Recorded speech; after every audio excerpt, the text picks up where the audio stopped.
Hello students, myself Professor Ankur. I welcome everyone for the GATE sum session on analog circuits. We are going to solve sums on MOSFET now. So let's start with now sum session on MOSFET.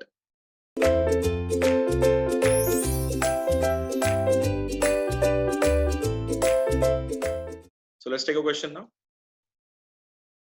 So this is from the GATE 2014 paper. Let's have a look at the question. The question is, for the MOSFET shown in the figure, the threshold voltage VT is 2 volt. So this is the figure. So for the MOSFETs shown in the figure, the threshold voltage VT is 2 volt and K is equal to half mu Cox W by L, that is equal to 0.1 milliampere per volt square. The value of ID in milliampere is. So now if you observe the diagram carefully, there are two MOSFETs given. The lower MOSFET is basically a N-type N-channel MOSFET and the top MOSFET is basically a P-channel MOSFET. So it's very easy to identify by looking at the arrows of the symbol.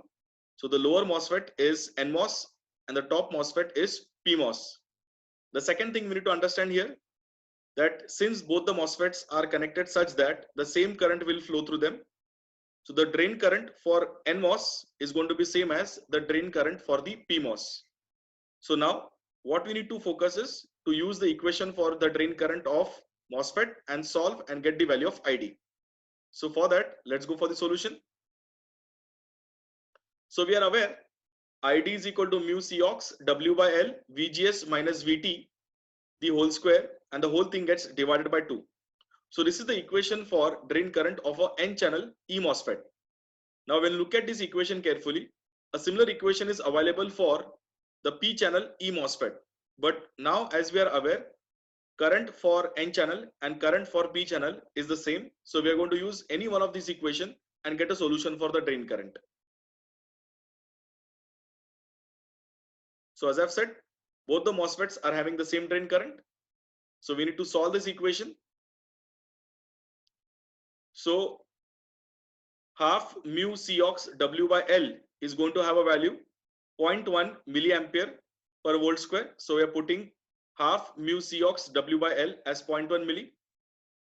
VGS minus VT. So how do we get the value of VGS minus VT? So if you look at the N-channel MOSFET, you can see the gate is at 0 and the source voltage is at -5. So the value of VGS will be VG minus VS, that will give me 5 volt.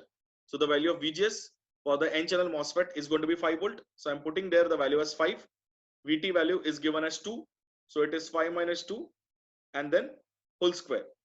So solving 5 minus 2 will give me 3. 3 square will give me 9. So 9 into 0.1, the answer will come as 0.9 milliampere. So that's the answer. So the value of ID in milliampere is 0.9. Next question is from GATE 2013 EC paper. Let's have a look at the question. The question says, the small signal resistance, that is del dB by del ID in kilo ohms, offered by the N-channel MOSFET shown in the figure below at a bias voltage of VB equal to 2 volt is bracket. The device data for M, device transconductance parameter Kn is equal to mu Cox W by L equal to 40 microampere per volt square. The threshold voltage VTN is equal to 1 volt. We need to neglect the body effect and the channel length modulation effects. So we have a circuitry there shown with N MOSFET, and if you observe the circuitry carefully, the gate and the drain terminals are actually shorted. So once you short the gate and the drain, it can be easily concluded that VGS is equal to VDS. So if VGS is equal to VDS, we have got the value of VB. So the biasing potential point is corresponding to 2 volt. So this 2 volt is given to the drain. The same voltage is given to this VB equal to 2 volt is given to the drain. The same voltage is being given to the gate terminal. So when I see VDS, that VDS will be equal to VB, it will be equal to 2 volt. Similarly, that value is also equal to VGS and it will be also equal to 2 volt. So now what we need to do? We need to take the equation of drain current and then differentiate it, and then you will get the solution. So let's go for that. So we have the definition ID is equal to mu Cox W by L VGS minus VT the whole square. The whole thing gets divided by 2. That's an equation for the drain current.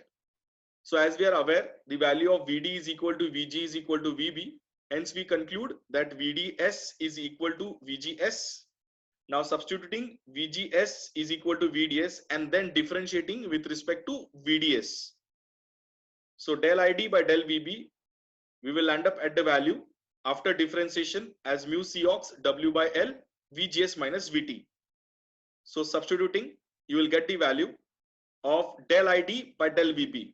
We need to take inverse of that because we are supposed to find del VB by del ID in kilo ohm. So since the answer is in value kilo ohms range and the answer is 25 kilo ohm, so the answer for your choice is choice number B, that is 25. This is from the GATE 2011 EC paper. Let's have a look at the question. The question says MOSFET 1, 2, 3 in the circuitry shown below are matched N-channel enhancement type MOSFETs operating in saturation mode. Forward voltage drop of each diode is 0.7 volt. Reverse leakage current of each diode is negligible and the op-amp is ideal. The current IS in the circuitry is option A minus 1 milliampere, option B 0.5 milliampere, option C 1 milliampere and option D 2 milliampere. So if you look at the circuitry carefully, there are three MOSFETs, MOSFET M1, M2 and M3, and you can see a current coming from the top given by the current source, and that current is 1 milliampere. If you observe carefully, the current that is coming from the top as 1 milliampere is now a combination of two drain currents because the current given to the gate terminal is as good as 0. MOSFETs have an important feature that since the input terminal of the MOSFET is open due to the isolation effect created by SiO2, the gate current or the input current of the MOSFET is 0.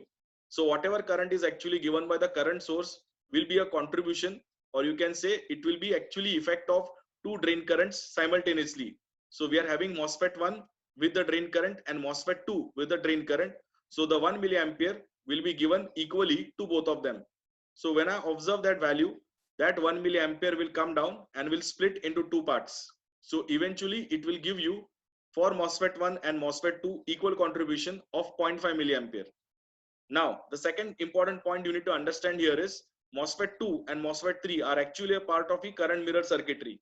So if they are a part of the current mirror circuitry, both the drain currents are actually matched. So I can say drain current of the second MOSFET will be same as the drain current of the third MOSFET. And drain current of the third MOSFET is actually your IS current. So automatically I can say that the value of IS is going to be 0.5 milliampere. So in the question it is asked the current IS in the circuitry is, so we have an option and that option is 0.5 milliampere. So the correct answer is answer B.